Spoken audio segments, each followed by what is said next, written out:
India news. आइए रुख करते हैं अब खबरों की ओर।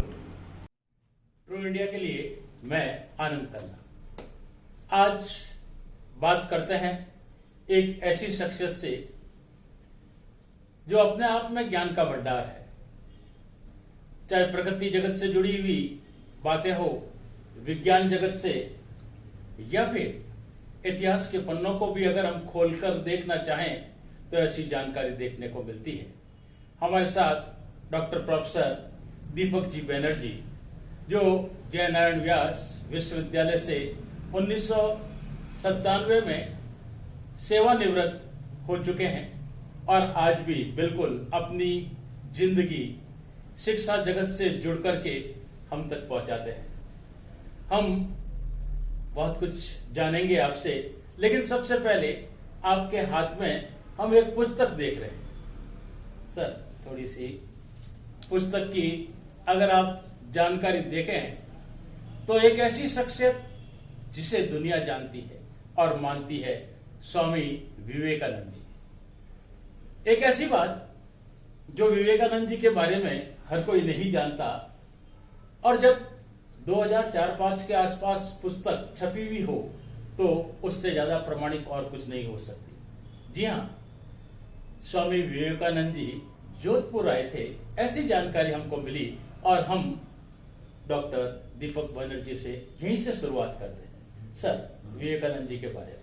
विवेकानंद जी जोधपुर आए थे 1998 में, जनवरी के महीने में, और यहाँ से 4 जनवरी 1898 4 जनवरी को उन्होंने यहाँ से एक पत्र लिखा सिस्टर क्रिस्टिनी को।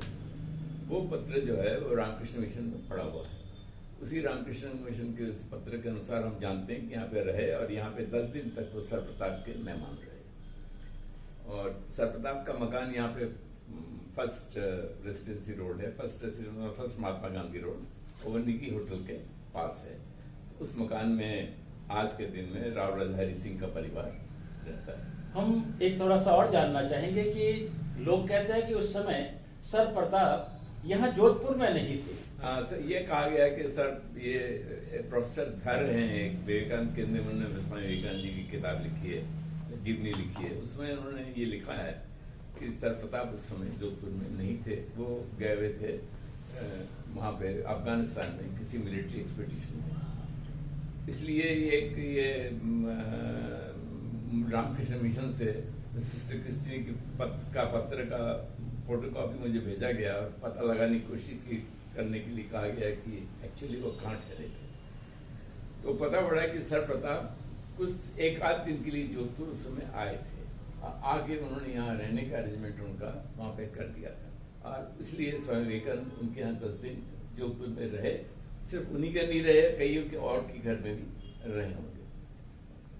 और वो सिस्टर क्रिस्टिनी का जो पत्र है, उस पत्र में एक स्टैम्प नुमा एक वो लेबल लगा हुआ है। तो हमने ये पता लगाने की कोशिश की जोधपुर स्टेट कोई स्टैम्प निकालती थी क्या, तो पता पड़ा ब्रिटिश गवर्नमेंट ने जोधपुर स्टेट को कोई परमिशन नहीं दिया था। तो वो एक ऐसे ही लेबल होगा जो कि किसी ने उनके लिए बनवाया होगा। ये तो विवेकानंद जी की बात हुई। करीब 10 दिन यहाँ पे रहे। अच्छा। और उनकी ये जो किताब है, जिस किताब में ये मेंशन्ड है, वो रामकृष्ण मिशन से निकला हुआ है और वो उनकी सबसे प्रामाणिक जीवनी है। उनके 1903 के आसपास जब उन्होंने देह छोड़ दिया था, उसके 2-3 साल बाद ही वो किताब लिखी गई। तो बिल्कुल प्रामाणिक किताब। तो नई जानकारी विवेकानंद जी के बारे में कि वो जोधपुर आए थे, लेकिन इतिहास के पन्नों से हम निकल करके, क्योंकि आप बौद्धिक विज्ञान जगत के सीखने वाले, सीखते रहने वाले और हमेशा सिखाने वाले रहे हैं, हम ये चाहेंगे कि जब आप यहाँ जोधपुर आए तो ये आने का कार्यक्रम आपका शुरुआत कैसे रहा? एक्चुअली मैं क्या हुआ कि जब मैं बीकानेर में पढ़ाई, लखनऊ में पढ़ाई की मैंने, लखनऊ में पढ़ाई करने के बाद जब बीकानेर आया तो बीकानेर में जो कॉलेज के प्रिंसिपल थे, उन्होंने मुझे एक चिट्ठी भेजी कि कॉलेज का ऋण चुकाओ। उस समय इसके अध्यापक कम मिलते थे तो मुझे पढ़ाने के लिए कहा गया। तो जब मैं वो पढ़ाने गया तो मैंने आरपीएससी का इंटरव्यू दिया लेक्चर के लिए। तो वो कोर्ट केस हो गया, कैंसिल हो गया, दूसरी बार फिर लेक्चर इंटरव्यू दिया था। उस समय प्रैक्टिकल एग्जामिनेशन था और पिलानी में बिरला कॉलेज, बिरला बिट्स उस समय बना नहीं था, 3 कॉलेज थे, Birla science college, Birla engineering college, Birla arts college. तो बिरला साइंस कॉलेज से एक प्रोफेसर साहब एक्सटर्नल बन गया, मैं इंटरनल था। प्रोफेसर साहब का नाम था G.R. रेंडल, ज्ञान मानिकम रॉबर्ट रेंडल। तो इन्होंने मुझे पूछा कि यहाँ पे ये टेम्पररी क्यों पढ़ाते हो तुम? तो मैंने बताया कि मैंने इंटरव्यू वगैरह दिया है, कि आप कभी पिलानी आए क्या? मैंने कहा नहीं, पिलानी तो कोई नहीं गया हूँ। कहने लगे आपने यहाँ मुझे चाय वाय पिलाया, आप पिलानी आइए तो मुझे भी मौका मिलेगा, मैं आपकी कुछ खातिरदारी करूँ। तो मैं पिलानी पहुंचा। तो पिलानी में मुझे, उनको पता पड़ गया था कि किताबों का मुझे बहुत शौक है, तो सबसे पहले वो लाइब्रेरी दिखाने ले गया मुझे। लाइब्रेरी दिखाने के बाद डिपार्टमेंट दिखाया, डिपार्टमेंट दिखाने के बाद मेरी उम्र के जो वहाँ पढ़ाते थे उनसे मिलवाया, सरस्वती मंदिर में दर्शन करवाया, फिर खाना खिलाने ले जा रहे थे। तो जब खाना खिलाने ले जा रहे थे तो उनसे पूछा कि अगर यहाँ सरकारी नौकरी मिल जाती है और पिलानी में भी नौकरी मिल जाता है, कौन सा पसंद करोगे? तो मैंने कहा मैं पिलानी पसंद करूँगा। बोले क्यों? मैंने कहा कि सरकारी नौकरी में जरूरी नहीं है कि मुझे किसी पीजी कॉलेज में मेरा पोस्टिंग हो, और यहाँ तो एमएससी है तो मुझे एमएससी फिजिक्स पढ़ाने का मौका मिल जाएगा, और यहाँ ट्रांसफर का कोई डर नहीं है, लाइब्रेरी बहुत अच्छी है, वातावरण बहुत अच्छा है, तो मुझे अच्छा लगेगा। तो वो इसके बाद मुझे लंच कराने ले गए और उन्होंने मुझे कहा कि अभी अपने एक बार प्रिंसिपल से मिलने चलेंगे। उनकी छुट्टी का दिन था, एक बार आपसे मैं बात हो दूँ, तो मुझे प्रिंसिपल के घर ले गए और उनको जाके कहा कि आने को राजी है। तो पहले बात कर रखी होगी, तो प्रिंसिपल साहब ने पूछा कि श्योर है कि हाँ श्योर है। तो मुझसे पूछा कि एमएससी के लिए कितने साल हुए? मैंने कहा 3 साल में है। तो 3 इंक्रीमेंट दे के मेरी अपॉइंटमेंट लेटर मेरे हाथ में पकड़ा दिया उन्होंने। इस तरह से मैं पिलानी चला गया। पिलानी में पढ़ाने के बाद यहाँ पिताजी ने हम जोधपुर में मकान बनाने का इस बोलिए। मेरे ब्रदर भाई साहब यहाँ पे बहुत बड़े फिजिशियन थे, डॉक्टर के बनर्जी, तो वहाँ पे बड़े अच्छे तरह से वो एस्टैब्लिश थे। तो पिताजी ने यहीं पे फिर मकान बनाने का सोचा, तो मुझे कहा कि तुम भी जोधपुर आ जाओ। तो 1963 में जोधपुर यूनिवर्सिटी में पहला ओपन सिलेक्शन हुआ, ऑल इंडिया सिलेक्शन, उसमें मैं जोधपुर आ गया और 1997 तक मैंने यहाँ पे पढ़ाया। जब से जोधपुर विश्वविद्यालय बना तब से ही आप बनाने के 1 साल बाद, 1 साल बाद मैं 62 में बना था ये। 62 में बना, 63 से 97 तक पढ़ाया और पढ़ाने के बाद फिर यहाँ कई जगह पढ़ाया। आखिर में IIT जोधपुर वालों ने भी बुलाया था, उन्होंने पढ़ाया, नेशनल लॉ इंस्टीट्यूट में पढ़ाया। अब हम थोड़ा सा ये जानना चाहेंगे कि भौतिक विज्ञान प्रकृति से जुड़ा है, भौतिक विज्ञान आज जन जन से जुड़ा है, भौतिक विज्ञान में भौतिकी भी है और विज्ञान भी है। इसकी थोड़ी सी जानकारी इतने सरल तरीके से लोगों तक पहुंच जाए कि लोग जो भौतिक विज्ञान से डरते हैं उनका डर दूर हो जाए। मैं समझता हूं कि भौतिक विज्ञान सबसे आसान विज्ञानों में है। इसलिए मैं कहता हूं, मैं अपने जिन बच्चों को पढ़ाता हूं उनको कहा करता हूं कि भौतिक विज्ञान में हम प्रकृति को सबसे सिंपल वे में अध्ययन करते हैं। केमिस्ट्री में, रसायन शास्त्र में कॉम्बिनेशन हो जाता है तो कॉम्प्लेक्सिटी आती है, तो उसका स्टडी और भी कठिन हो जाता है। इसलिए रूल्स नहीं है, याद बहुत रखना पड़ता है। बायोलॉजी में और भी कॉम्प्लेक्सिटी बढ़ जाती है, तो रूल्स और भी कम हैं, इंफॉर्मेशन बढ़ता जाता है।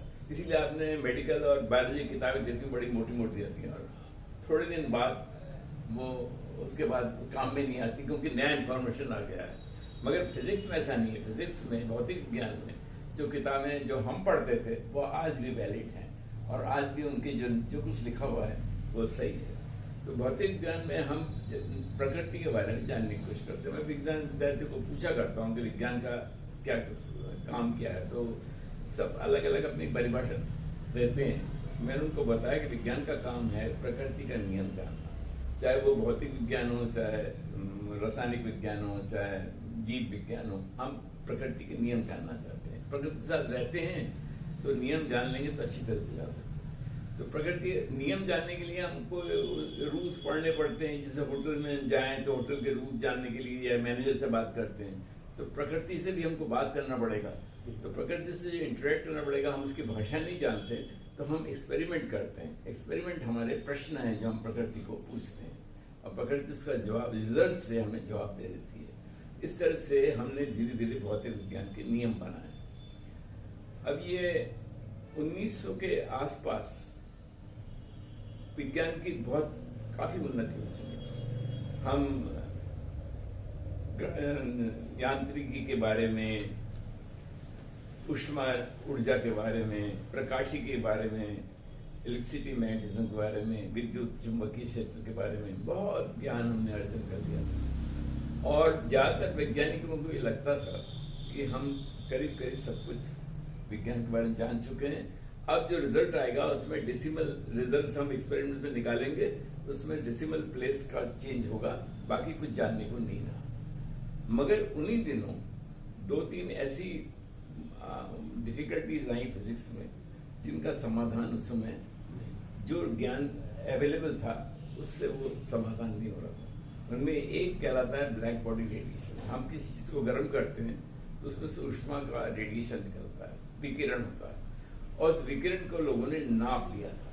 तो अलग अलग वेवलेंथ में, अलग अलग तरंग दैर्घ्य में कितनी ऊर्जा होती है, उस ऊर्जा को नाप के एक ग्राफ बना दिया था। उस ग्राफ को उस समय का जो फिजिक्स का नॉलेज है वो एक्सप्लेन नहीं कर पाता, तो वो अटका हुआ पड़ा होता। तो उस समय तरह तरह के कयास चल रहे थे, लोग तरह तरह के बताए शायद ये काम करेगा। था एक चीज लोग हर एक दिमाग में आ रहा था कि जो ग्राफ में कर्व है, जो कर्व का जो शेप है, उसको एक्सपोनेंशियल टाइप का, एक्सपोनेंशियल एक मैथमेटिकल फंक्शन है, उस एक्सपोनेंशियल फंक्शन की तरह का। तो उन्हीं दिनों एक मैक्स प्लैंक नाम के एक जर्मन विद्वान थे, वो भी ऊष्मा ऊर्जा में बहुत काम किया, उनकी किताब भी ऊष्मा ऊर्जा के बारे में। तो मैक्स प्लैंक साहब ने ये सोचा कि ये एक्सपोनेंशियल फंक्शन अगर इसमें काम में आ रहा है तो एक्सपोनेंशियल फंक्शन जो है वो कंटिन्यूअस नहीं होता, उसको जोड़ना, अलजेब्रिकल जोड़ना पड़ता है। ऐसे फंक्शन एनालिटिकल फंक्शन नहीं है, यानी उसका इंटीग्रेशन ये नहीं कर सकते, इंटीग्रेशन या करना मुश्किल होता है। तो उसको अलजेब्रिकली जोड़ते हैं, जैसे अलजेब्रा में चीजें जोड़ी जाती है उस तरह से जोड़ते हैं। तो उन्होंने सोचा कि ऐसा है तो हो सकता है कि विकिरण जिस चीज से निकल रहा है उस चीज के बारे में और विकिरण के बारे के बीच में जो ऊर्जा का आदान प्रदान है वो कंटिन्यूअस नहीं, वो डिसकंटिन्यूअस है। और ये सोच के उन्होंने एक सूत्र निकाला, और वही सूत्र आज क्वांटम थ्योरी का शुरुआत है। उस सूत्र से क्वांटम थ्योरी निकला। एक छोटा सा सवाल। हाँ। आज का युवा पढ़ना नहीं चाहता, जल्दी से जल्दी आगे बढ़ना चाहता है, लक्ष्य को प्राप्त करना चाहता है, लेकिन वो लक्ष्य से भटकता भी है। तो उन युवाओं को आप क्या संदेश देना चाहेंगे? मैं उनको यही कहना चाहूंगा साहब, हर एक युवा को, कि आप विज्ञान को शौक से पढ़ें, इसको एज ए पनिशमेंट नहीं पढ़ें, सजा नहीं माने।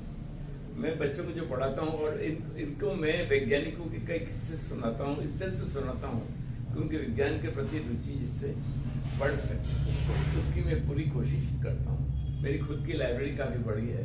मैं चाहता हूँ कि मेरे जो छात्र हैं और बाहर के छात्र भी हैं वो मेरी लाइब्रेरी में बैठ के पढ़ेंगे तो उनको फायदा होगा। वह पढ़ते वक्त उनको कोई डिफिकल्टी होगी तो मैं यहाँ पर हूँ तो मैं उनको बता सकता हूँ, पर वो चीज नहीं हो रही है। पर अगर बच्चे आते नहीं है, इनको पता पढ़ भी जाता है, फिर भी आके पढ़ते नहीं है। एक आध बच्चे आए थे, वो पढ़ते पढ़ते सो जाते थे, कुर्सी में सोते रहते थे। बिल्कुल इसी तरह से हम बहुत सी जानकारियां आप तक पहुंचाते रहेंगे। डॉक्टर दीपक जी बैनर्जी खास बच्चों को चाहते हैं कि वो आए और सीखें, लेकिन सीखने वालों की कमी है। बस इसीलिए जरूरत है आज युवाओं को उन महान शिक्षकों के पास जाने की।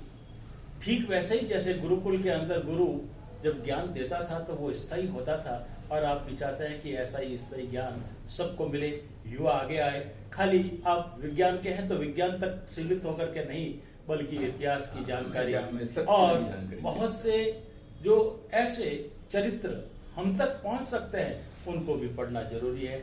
बहुत बहुत धन्यवाद आपका कि आपने हमारे लिए इतना समय देकर के हमें धन्यवाद। आपने मुझे ये अवसर दिया कुछ बताने का, तो इसके लिए मैं आपको तो बहुत धन्यवाद देता हूँ। और मैं चाहता हूँ कि आपके थ्रू जो बच्चों को पता पड़े मेरे बारे में, तो मेरे पास आए, मेरी सहायता लें और मेरे लाइब्रेरी का उपयोग करें। बहुत